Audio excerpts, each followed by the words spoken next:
राधे राधे दोस्तों। आज के इस वीडियो में हम सभी के प्यारे श्री बांके बिहारी जी के बारे में बात करेंगे।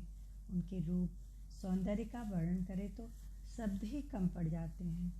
पर आज हम इस वीडियो में जानेंगे कि बिहारी जी के मंदिर में बार बार पर्दा क्यों किया जाता है। श्री बांके बिहारी मंदिर में सिर्फ जन्माष्टमी वाले दिन ही मंगला आरती होती है और पूरे साल नहीं होती है।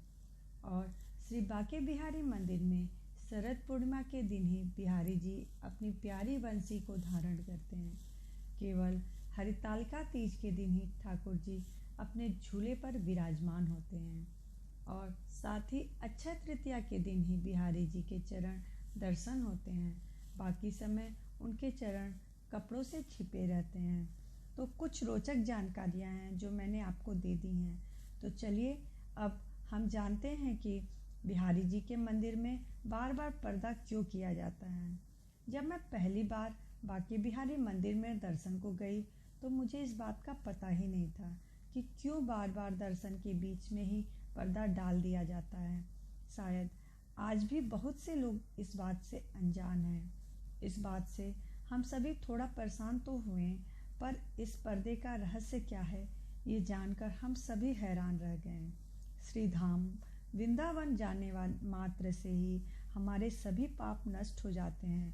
श्री बांके बिहारी जी का विग्रह ऐसा है जो स्वयं प्रकट हुआ है, उसका निर्माण किसी के द्वारा नहीं हुआ है। श्री बांके बिहारी मंदिर का निर्माण स्वामी श्री हरिदास जी के वंशजों के अथक प्रयास से 1629 में किया गया। स्वामी हरिदास जी संगीत सम्राट तानसेन के गुरु थे। श्री हरिदास जी के अथाह प्रेम के कारण ही बिहारी जी स्वयं प्रकट हुए थे। श्री बांके बिहारी मंदिर के बारे में ये मान्यता है कि श्री बांके बिहारी जी अपने भक्तों की भक्ति से इतना प्रभावित हो जाते हैं कि वो मंदिर के आसन को छोड़कर भक्तों के पीछे ही उनके साथ में चल देते हैं। इसीलिए मंदिर में उन्हें पर्दे में रखकर उनकी तनिक झलक ही भक्तों को दिखाई जाती है। मंदिर में पुजारियों में से कुछ दर्शन के मध्य लगातार पर्दे को उठाते और गिराते रहते हैं और दूर दूर से उनकी एक झलक पाने को बेताब हम जैसे भक्तजन दर्शन करते रहते हैं। और बांके बिहारी जी हैं जो एक झलक दिखाकर पर्दे के पीछे ही छिप जाते हैं। जानते हैं ये पर्दा डालने का कारण ही यही है कि बिहारी जी से भक्त आंखें चार न कर सके, क्योंकि कोमल हृदय के हमारे प्यारे बिहारी जी भक्तों की भक्ति से, उनके सखा प्रेम से और उनकी व्यथा को जानकर इतने द्रवित हो जाते हैं कि वो भक्तों के साथ ही चल देते हैं। पुरानी कथाओं को माना जाए तो कई बार बिहारी जी ने ऐसा कर भी दिया है। तो जरा सोचिए, अगर बिहारी जी एक ही भक्त के साथ चले जाएंगे तो हम जैसे बाकी भक्तों का क्या होगा।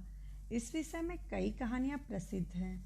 एक बार एक भक्तिमती ने अपने बिहारी जी के दर्शन के लिए बहुत ही अनुनय विनय से अपने पति को वृंदावन जाने के लिए तैयार किया। दोनों आकर कुछ दिनों तक वृंदावन में रहकर श्री बांके बिहारी का रोजाना दर्शन करने लगे। कुछ दिनों के बाद जब भक्तिमती के पति ने दर्शन के पश्चात उसे घर लौटने को कहा, तब भक्तिमती यह सोचने लगी कि अब मुझे बिहारी जी से अलग होना पड़ेगा। ऐसा सोचने मात्र से ही उसके आंखों से अश्रुधारा बहने लगी। परंतु सब पारिवारिक मोहमाया और सांसारिक बंधन के कारण उसे हार कर जाना ही पड़ेगा। ऐसा सोचकर वो बिहारी जी के पास रोते रोते दर्शन के लिए गई और प्रार्थना करने लगी कि हे बिहारी जी, तुम सदैव मेरे पास ही निवास करना। ऐसी प्रार्थना करने के पश्चात दोनों पति पत्नी घोड़ा गाड़ी से रेलवे स्टेशन की ओर चल देते हैं। तभी पीछे पीछे बांके बिहारी जी एक गोप बालक के स्वरूप में घोड़ा गाड़ी के पीछे पीछे आते हैं और भक्तिमती से स्वयं को साथ ले जाने के लिए प्रार्थना करने लगते हैं। उधर मंदिर में बिहारी जी का आसन खाली देखकर पुजारी जी भक्तिमती के प्रेम के संबंध को जानकर तुरंत घोड़ा गाड़ी के पीछे भागकर जाते हैं और भक्तिमती के पास बालक को देखकर वे बालक रूपी बिहारी जी से प्रार्थना करने लगते हैं। भक्तिमती और पुजारी के बीच वार्तालाप के बीच ही घोड़ा गाड़ी से बालक गायब हो जाता है। इसके पश्चात पुजारी जी जब मंदिर आते हैं तो बिहारी जी को अपने आसन पर विराजमान पाकर उनके दर्शन करने लगते हैं। उधर भक्तिमती और उनके पति दोनों को बिहारी जी की स्वयं कृपा देखकर संसार की मोह माया त्याग कर वह बिहारी जी के चरणों में अपना संपूर्ण जीवन समर्पित कर देते हैं। ऐसे ही अनेक कारण हैं जिससे बिहारी जी की केवल झलक दर्शन ही दिए जाते हैं। ऐसे ही एक दूसरी कथा प्रचलित है कि एक बार राजस्थान की एक राजकुमारी बाके बिहारी जी के दर्शन के लिए वृंदावन धाम आई और बिहारी जी की भक्ति में इतना रम गई कि वो बिहारी जी को छोड़कर कभी भी कहीं नहीं जाना चाहती थी। उधर घर वालों को जब ये पता लगा तो वो उसे वापस बुलाने का लगातार प्रयत्न करने लगे, पर राजकुमारी थी कि जो वापस बिहारी जी को छोड़कर जाना ही नहीं चाहती थी।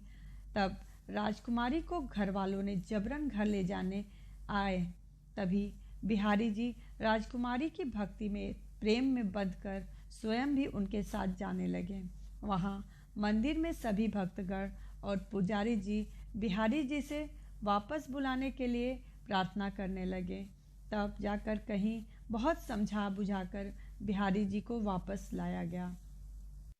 एक दूसरी कथा और भी प्रचलित है कि एक बार श्री बाके बिहारी जी के मंदिर में एक भक्त लगातार बिहारी जी को टकटकी बांधकर देखता रहा और उसकी भक्ति के वशीभूत होकर बिहारी जी उसके साथ चल दिए।